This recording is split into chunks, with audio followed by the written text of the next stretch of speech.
Hello and welcome to Beer with Brian. In this episode, I'm really excited about because we are going to look at Big Timber Brewing Company's Porter. It is one of my favorite beers, and so this is kind of a labor of love. Now, Big Timber comes out of Elkins, West Virginia, which is in the northern part of the state, and it is the gateway to some of the most remote country in all of the United States.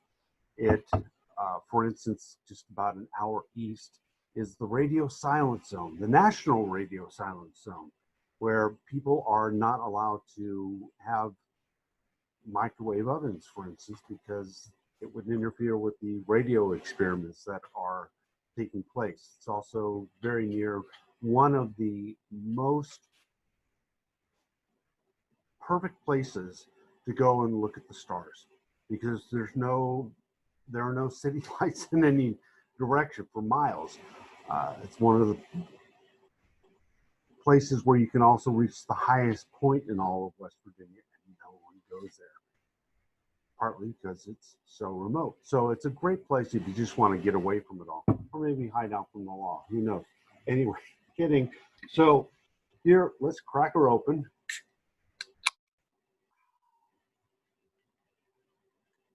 First sip. I'm looking forward to this.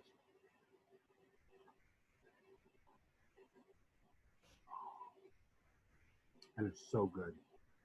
So let's read the can like normal. This is from Big Timber Brewing again, and it's bigtimberbrewing.com. Created, brewed, and canned by Big Timber Brewing Company at 2 Davis Avenue, Elkins, West Virginia. Then the normal government warnings, which we always love. And then it says, Big Timber, chocolate, coffee, and balance. Perfect description for this amazing beer. Mother Nature is not your mother. Pick up after yourself and recycle. Yeah, so there. And then really nothing else on the can. There's not a lot of marketing or descriptors going on there, because really when a beer is this good, why do you have to have it? So let's pour and see how she comes out. Look at that. Oh, look at that dark goodness. Oh, yeah, I'm getting all excited about it. Darn, I almost fill up the cup. Now, look at not very much head. I don't have to tilt the glass hardly at all. I am in danger of spilling it, however. We can't let even a drop of this to go to waste, so you'll excuse me.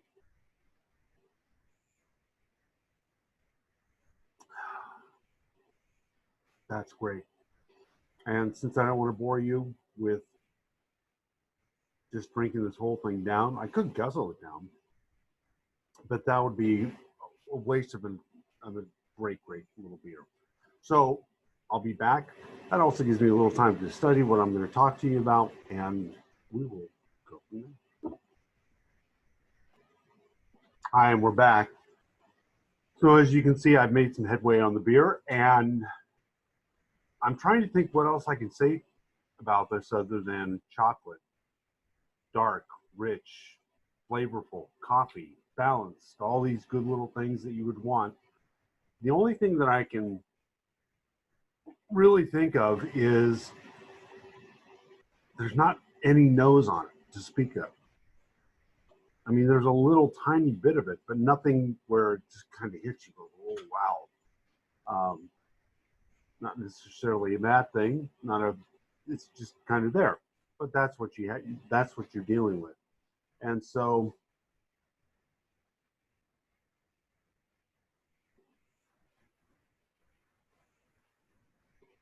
you feel the carbonation. It's pretty smooth. It's not one of those carbonation things that feels uncomfortable on the tongue, that really hits you, but it is there. And it is something